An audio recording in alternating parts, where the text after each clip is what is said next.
Merci beaucoup, vraiment. Oui, oui, Joséphina, merci beaucoup. Oh, vous n'avez pas besoin de me remercier. Je ne veux plus jamais que vous vous inquiétiez pour l'argent. Vous n'êtes plus tout seul. Maintenant, vous avez tout mon soutien. Et surtout, comptez sur ma discrétion. C'est une bénédiction que tu sois ici. Si tu n'avais pas été à ce concert, si tu ne m'avais pas vu à ce concert, Alessandro serait perdu, tu sais. Ah oui, mais heureusement, ce n'est pas le cas. Je voulais vous dire, j'ai beaucoup réfléchi. Et je crois que ça serait mieux que dans quelques jours, je retourne au Mexique. Non. Mais pourquoi? Eh bien, je dois retourner à Aguas. Non, Joséphina, non. Attendez, écoutez-moi. 1 minute, s'il vous plaît. Il faut que nous sachions où en sont les choses là-bas. Je veux aller chercher la mère d'Alessandro. Je veux savoir comment va le petit Lauro. Et si c'est possible, je veux les ramener à Buenos Aires. Ah non, ils ne peuvent pas apprendre qu'Alessandro est vivant. C'est un fugitif, Joséphina. Il est accusé d'avoir tué son père pour hériter de sa fortune. Oui, je comprends. Mais je ne trouve pas ça juste. Cette pauvre femme continue de croire que son fils est mort, Nadia. Et pensez au petit Lauro. Cet enfant a perdu sa maman. Il a perdu son papa. C'est devenu un petit orphelin du jour au lendemain. C'est une situation que je connais. Quand je suis partie, la famille Mendoza n'avait pas d'argent. Et si Fabiola Guillen a pris tout l'argent d'Alessandro, de quoi peuvent bien vivre Rosario et le petit? Pensez à eux. Eux aussi, ils ont vraiment besoin qu'on les aide. Tu dois comprendre une chose. Si Pedro Medina se doute ne serait-ce qu'un petit peu que nous sommes ici, les choses deviendront bien pires. Ça serait terrible. Je sais, mais je ne vais rien dire du tout. Je vous le promets, ne vous inquiétez pas pour ça, je ne dirai rien du tout. Joséphina, Quoi? tu sais très bien comment ça marche à Agua Azul. Oui, oui, je sais. Voyons. Que pensez-vous si je vais à Agua Azul, je vais chercher Rosario, j'essaie de la convaincre de venir faire un voyage avec moi et avec son petit-fils. Et une fois que nous serons ici à Buenos Aires, nous nous asseyons autour d'une table et nous lui expliquons ce qui s'est passé. Oui, ça me semble bien mieux ainsi. Oui, oui. Mon amour, qu'en penses-tu? C'est bon. Faisons-le. Très bien. Tu sais, Angelica est là-bas. Elle m'a demandé de répandre ses cendres dans la mer. Alessandro est là-bas lui aussi. Quelque part.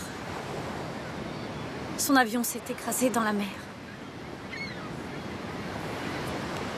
Montserrat, je ne veux pas que tu oublies Alessandro ou que tu cesses de l'aimer.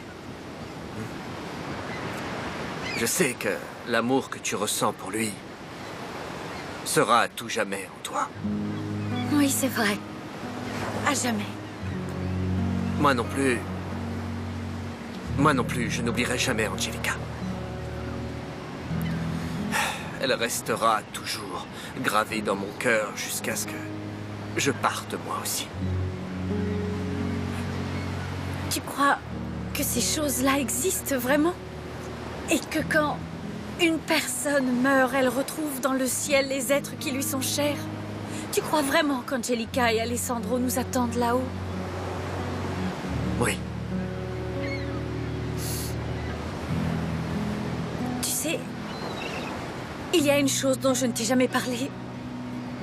La fois où on m'a tiré dessus, je ne sais pas si j'étais en train de rêver ou quoi, mais en fait oui, c'était un lieu où je ne me voyais pas très bien, il y avait trop de lumière. Mais le plus important, c'est que mon père était là et quand je me suis réveillée après l'anesthésie, je me souviens que je me répétais sans cesse, surtout n'oublie pas, surtout n'oublie pas. La seule chose dont je me souvienne, c'est la sensation d'un rêve magnifique avec mon père.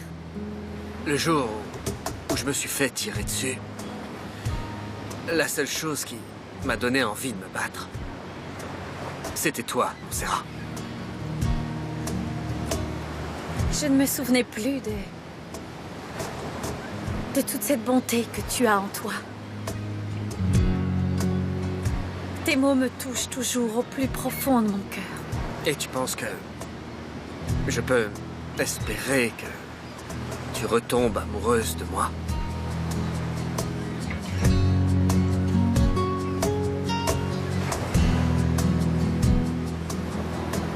Nous sommes tout seuls, Montserrat. Tu sais que nous méritons tous les deux cette deuxième opportunité. Enfin, moi, je n'ai pas envie d'être seul.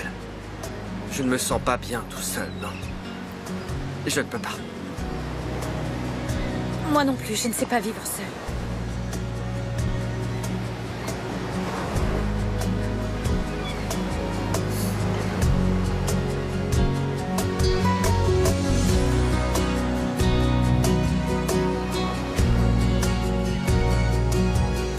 Josefina ne va pas seulement prendre en charge tous les frais médicaux, Alessandro. Dans quelques jours, elle va aussi partir à Mexico. Elle veut retourner à Agua Azul pour aller chercher ta maman et ton fils. Elle va les ramener discrètement pour que Pedro ne se doute de rien.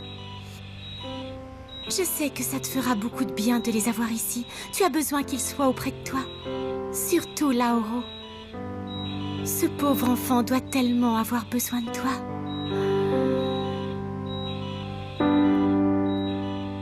Ah, Alessandro, tu dois ouvrir les yeux. Tu dois te réveiller. Tu dois le faire pour ton enfant.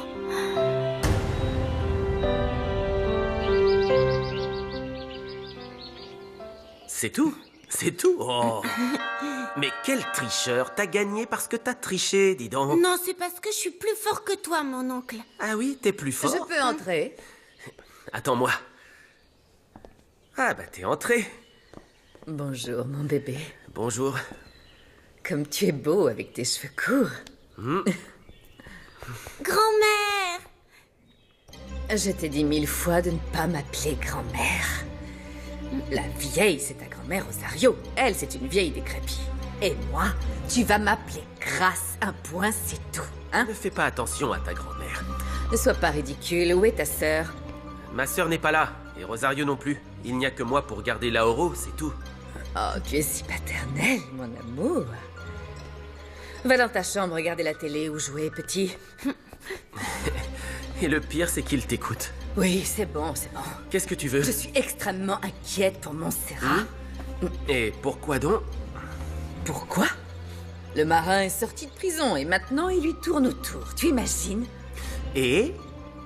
Et? C'est un ancien détenu, Dimitrio. Qu'est-ce qu'elle cherche encore, ta sœur rétrograde? Qu'on parle d'elle dans toute la ville?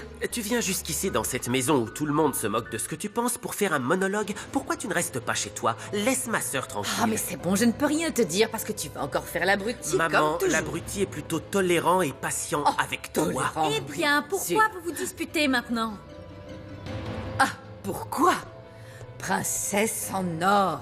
Parce que tu réussis encore à me donner des migraines, Montserrat. Moi? Et qu'est-ce que j'ai fait? Toi? Tu te promènes dans Agua Azul avec ce marin de bas étage. C'est incroyable. Comment peux-tu être aussi effronté après tout le mal qu'il a fait à ton mari? Comment oses-tu sortir avec lui, Montserrat?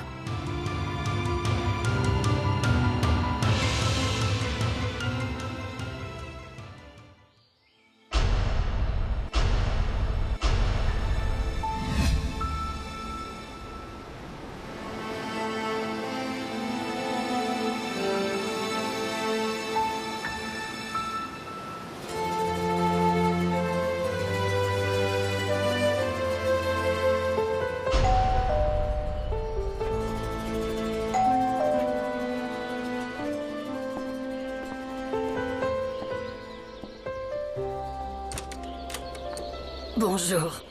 Rosario? Entrez. Entrez, je vous en prie. Merci. Votre visite me surprend beaucoup. Dites-moi, que puis-je faire pour vous? Je viens seulement vous prévenir d'une chose. Vous ne me séparerez pas de mon petit-fils. Une vidéo? Oui. Précisément dans le portable d'Alessandro que tu m'as donné.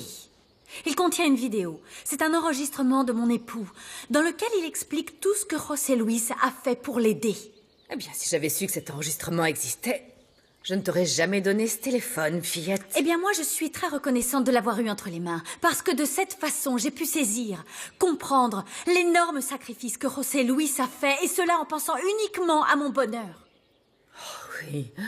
Écoute, chérie, je suis d'accord pour que tu refasses ta vie. Tu es jeune et très belle. Mais pas avec ce matelot de bas étage. Toi, tu n'aimes pas José Luis parce qu'il ne va pas te donner un centime. Tu vois, je ne voulais pas t'en parler pour éviter une dispute entre nous deux. Mais tu ne vas pas le croire. L'autre jour, j'ai pris un petit café avec Violetta de Icasa. Tu te souviens d'elle, hein? La maman de Sébastien, ton petit ami d'adolescence avec qui tu allais te marier. Eh bien, figure-toi qu'il vient juste de divorcer. Ça a été terrible pour lui, le pauvre. Pareil que ses bébés. Sa femme l'a quitté parce qu'il a été infidèle. Oh, maman, et en quoi ça me concerne? Eh bien, Violetta m'a dit que Sébastien avait demandé de tes nouvelles. Il a très envie de rentrer de Londres, seulement pour te voir. Et donc, je te parle de ça pour que tu te rends compte que l'autre, là, ce n'est pas le seul avec qui tu pourrais refaire ta vie, chérie. Encore une fois, tu veux à tout prix me trouver un mari, maman. Vraiment. Tu ne penses pas que j'ai passé l'âge? Tu ne changeras jamais. Écoute, pense-y, tu veux, pense-y. Sébastien de Icasa est un bien meilleur parti que l'autre idiot. Tu vas me dire le contraire? Tu sais quoi? Remets-toi avec José Luis seulement pour la faire enrager, elle. Écoute, je ne sais pas ce qu'il adviendra de ma vie, maman. Je ne sais pas si un jour je reprendrai José Luis ou non. Mais tu peux être sûre d'une chose, maman. Jamais plus tu ne pourras me manipuler comme auparavant. C'est clair pour toi? Jamais. Rappelle-toi bien. Ça ne s'est pas si mal passé avec Alessandro, mon amour. Mais je peux t'assurer que je ferai en sorte que ce type sorte de ta vie pour toujours. Tu as compris? Chérie. Maman.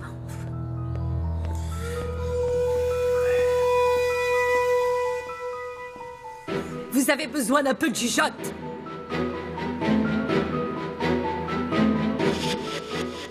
Montserrat et mon petit-fils sont la seule chose que j'ai. La seule chose qu'il me reste dans la vie. Et vous n'allez pas me les enlever. Vous ne me séparerez pas d'eux. Mais Rosario, je n'ai pas l'intention de vous prendre quoi que ce soit. Enfin, je ne comprends pas. Je ne comprends pas comment vous pouvez penser que je serais capable de faire ça. J'ai eu un pressentiment le jour où je vous ai connu à l'Hacienda il y a quelques années. Un pressentiment? Oui. J'ai eu une sensation bizarre la première fois que je vous ai regardé dans les yeux. Oui. Oui, je me rappelle que vous n'aviez pas confiance en moi et je ne vous en veux pas. Vous vous êtes toujours douté qu'il y avait quelque chose entre Montserrat et moi. Non, c'est pas une question de confiance. Je ne vous considère pas non plus comme une mauvaise personne. Je vous répète que c'était un pressentiment. Et maintenant que je vous regarde dans les yeux à nouveau après si longtemps, je ressens à nouveau le même sentiment. Et je suis envahi de frissons. Alors, Rosario? Qu'est-ce que vous voyez dans mes yeux? Le danger. Pardon? Je ressens un grand danger. Écoutez, Rosario, je n'ai jamais rien eu contre vous. Je sais. Je sais que c'est absurde. Parce que si je dois être reconnaissante envers quelqu'un, c'est envers vous. Non seulement vous avez sauvé la vie de mon fils plusieurs fois, mais vous n'avez pas non plus porté plainte contre Alessandro quand il vous a tiré dessus. Et tout ce que vous avez fait pendant ces derniers jours, une vie entière ne suffirait pas à vous remercier, José Luis.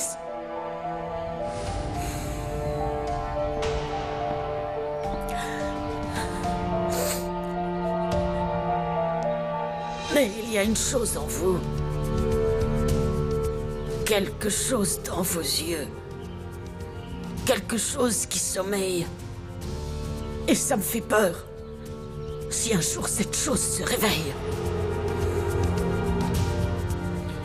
Rosario, Dans mes yeux, la seule chose qu'il y a, c'est de la tristesse. De la tristesse à cause de tout ce que j'ai perdu. Vous avez pas besoin de me le dire, José Luis.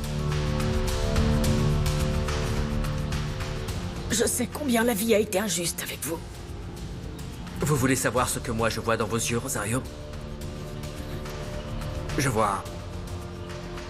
vois une âme qui ressemble beaucoup à la mienne. Et je crois que vous êtes la seule qui pourrait me comprendre mieux que personne. Pourquoi dites-vous ça?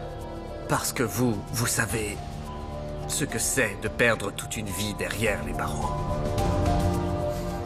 Allons, dites-moi, à quoi vous êtes-vous raccroché pour pouvoir supporter tant d'années passées dans une cellule de prison? Au souvenir de mon fils. À ce bébé qui est né de mes entrailles. Et auquel j'ai dû renoncer pour son propre bien. L'espoir de revoir un jour mon fils, c'est ce qui m'a maintenu en vie. Eh bien, moi, je me suis raccroché à l'amour de ma vie. À cet amour auquel moi aussi j'ai dû renoncer pour que Montserrat soit heureuse avec Alessandro. Pour cette simple et unique raison, Rosario, jamais, au grand jamais, je ne vous séparerai de votre belle-fille et de votre petit-fils. Parce que je sais qu'une grande part du bonheur de Montserrat dépend du fait que vous restiez toujours à ses côtés.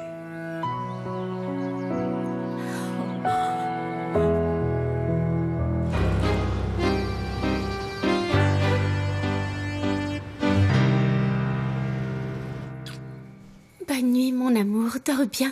Je t'aime de tout mon âme et de tout mon cœur, ma princesse. Toi aussi, dors bien, maman. Moi aussi, je t'aime très fort. Je t'aime. Ta lampe est allumée? Oui.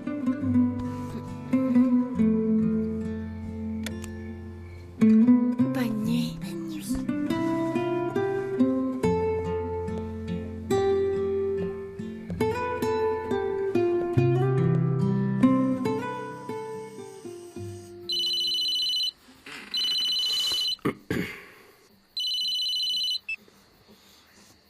Allô? Allô?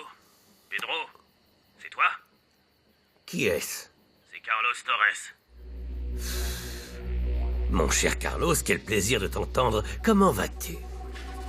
Toutes mes félicitations pour ta nomination. Hein. Tu es ambassadeur en Argentine, ça me fait très plaisir. Justement, il y a eu un événement organisé à Buenos Aires pour tous les ambassadeurs. C'est pour ça que j'ai décidé de t'appeler, Pedro. Tu ne vas pas le croire.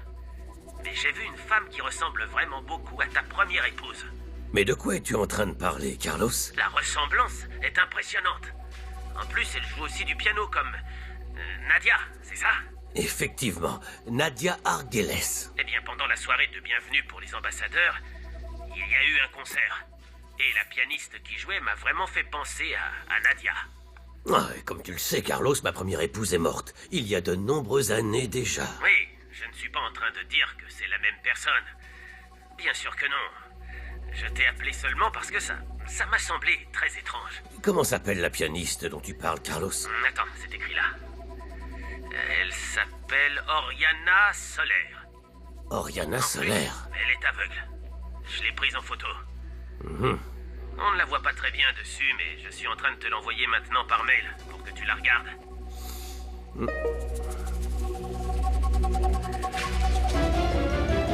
Ça y est, Carlos. J'ai la photo devant moi, mais je n'arrive pas bien à distinguer son visage. Quoi qu'il en soit, j'aimerais te demander une faveur, Carlos. Tout ce que tu voudras. J'aurais besoin de savoir tout ce qui pourrait concerner cette femme. S'il te plaît, Carlos.